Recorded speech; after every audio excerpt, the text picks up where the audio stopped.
Welcome, Amakhosi Network. Welcome to the channel, guys. Today is going to be a quick one, but yeah, we're going to be chatting about the two players that are going to be released by Kaizer Chiefs and what that news means. So let's get to it. First, I would like to say please subscribe to the channel, guys. Subscribe, like, and comment. You know, that is very important so the channel keeps on growing with your love and support. Thank you to those who have subscribed already. I really appreciate it. But let's get down to it. This has been reported by Sports. Umazola, I saw it on Twitter.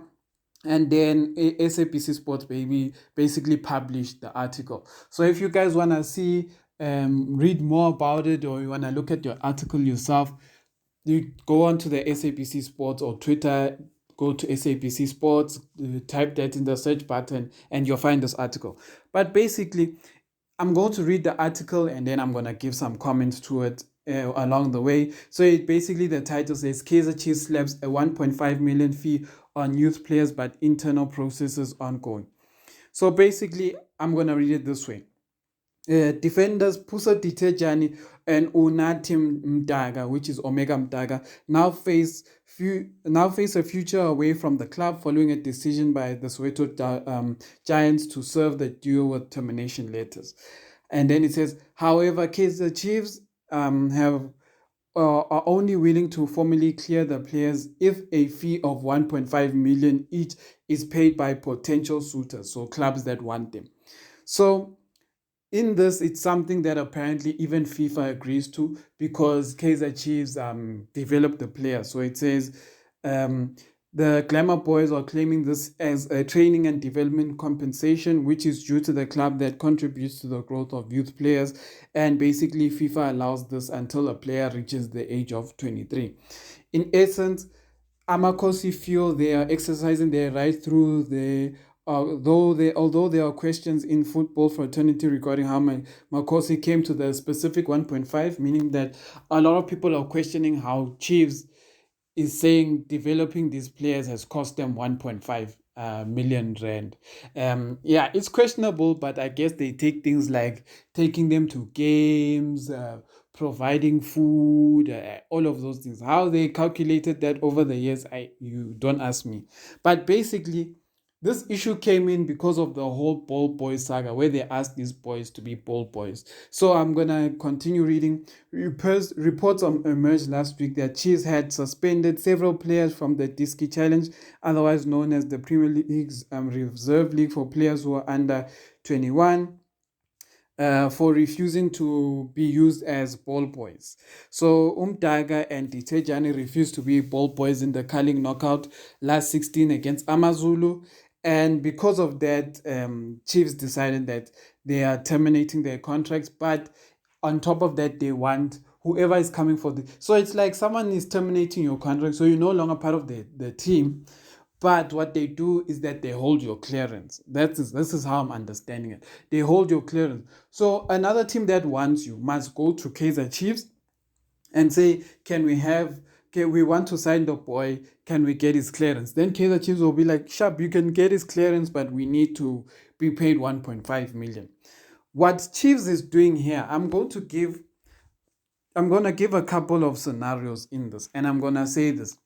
What Chiefs is doing this, I'm going to give the clear facts, the clear points from a Kaizer Chiefs perspective, and then I'm going to give my opinion. From a Kaizer Chiefs perspective, this is what's happening. Kaizer Chiefs is trying to show authority. Kaizer Chiefs is trying to show authority to show that they are the bosses. When they say X, the youth development players must listen and they mustn't question their decisions. Basically, it's cry my shoe here. Kalasa Mr. Tulo. That is what Chiefs is saying. And Chiefs is doing this even with the fans because they are looking for the fans who were stoning Mulefinteki and they are going and trying to find them to arrest them. So Chiefs is trying to get police to arrest the fans who are doing this, and then now they're also releasing these players and making an example of them.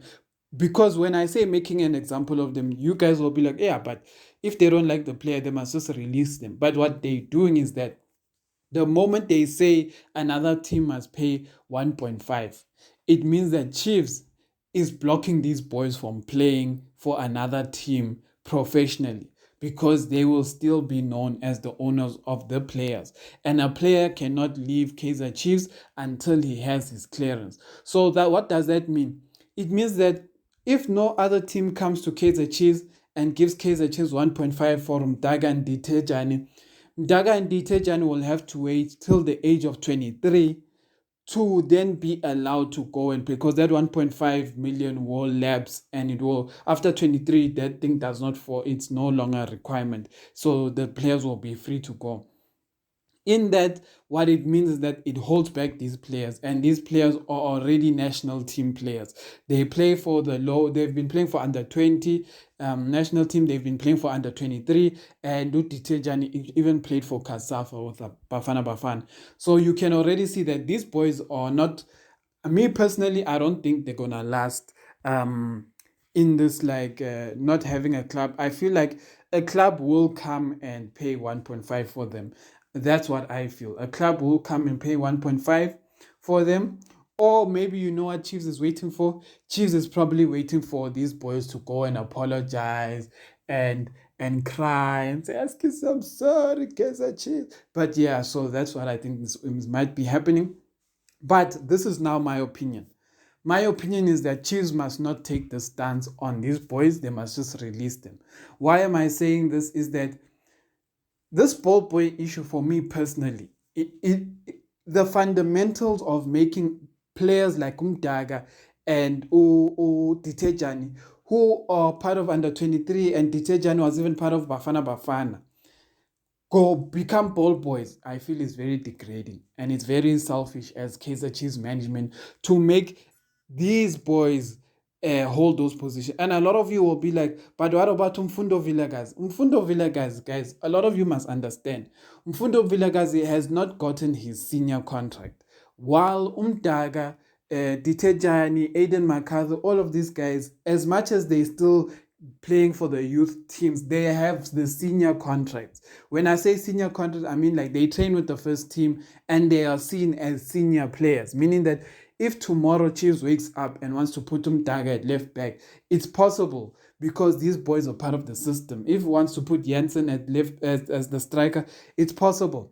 Which another thing of mine is, I feel also Abo Janssen and them also might have been in this issue, because I haven't seen Janssen in a while. So I don't know if Janssen is also suspended. I don't know. But there's a lot of players that have just left Kaizer Chiefs who have just disappeared, and I don't know what's happened. Like Abo Gumede, Uzita, I also saw, I think he got actually released by Chiefs. There's a boy called Uzita. He got released. So a lot is happening at Chiefs that it's very snags. So that's what I have to say. I feel it's unfair on the players. They are still young and they shouldn't be stopped from playing by putting this 1.5 million to clubs to say that's the only way they're going to play soccer. So that's what I have to say there. And so Chiefs is apparently trying to release these guys but wants money. What is the crazy part about this whole story? Imagine this. We have a left back problem, right? And they are releasing our potential left back player, Umdag. So my thing is that right now what Chiefs is saying is that Sundowns and Pirates can come and pay Chiefs 1.5 and get these boys, or Cape Town City. And then these boys will be stars, and then Chiefs will one day come and want to buy these boys and say, come back, you're a Chiefs player. And Chiefs, the way we do business, like when it comes to marketing, because in the past few days I've been irritated by Chiefs because they are busy inviting this, looking at the going to the Springboks. They are busy with the AFCON trophy that was at the Chiefs Village a few days ago.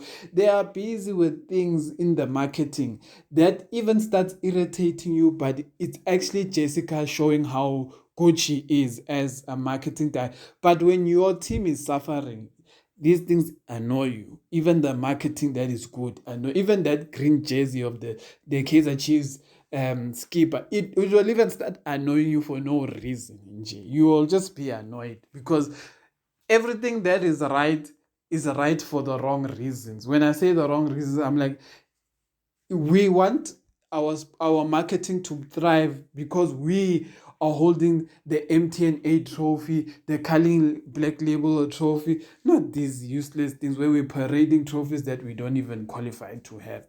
But yeah, that is what I feel about that. Tell me what you guys think about this thing of releasing Abomdaga and Ditejani. A lot of you I know are harsh and say these boys must learn, what. But at the end of the day, who's losing out, guys? When we release these boys, who is really losing out? Is it Abomdaga and Ditejani when teams like Sundowns, Cape Town City, etc. come and buy their 1.5 million contracts? Or is it us, who we don't have the most creative, who Ditejani shows potential to be one of the most creative right backs / right mids, and then Umdaga, that is just what I have to say. I'm very disappointed. But yeah, subscribe and like, guys, and tell me what you think. We are losing talent, but yeah, it is what it is. Today I saw someone post a comment on Twitter, or not today, yesterday, and they were saying they just remembered Uphakamani Mahlambi, and I was like, oh, in this country, our talented players just go to waste. Like, imagine the likes of OJ Mabizela, Masbusana Zongo, Jabu Pule, Junior Kanye, Giftly Remy. All of these players have been some of the most talented players, Lerato, Chabango, talented players we have ever seen. But because of things off the field, we never get to see them at their best, like high peak, because all the players I mentioned could have done amazing things in Europe if they took their football careers seriously. Pagamani Mahlambi at some point was saying, people, even Kevin Hunt was saying, is better than Benny McCarthy at that age, which was at the time 18, 19. But where is he now? No club, sitting at home with my popcorn. He's probably watching this video and saying, Nyamjwael. And I'm just saying, Guti, sometimes we just wish you protected your talent more, because your talent was something else. Watching Pagamani Mahlambi, he wasn't even a cheese player, but all I wanted was to keep watching him succeed. But yeah, it didn't happen that way. Subscribe to the channel, guys.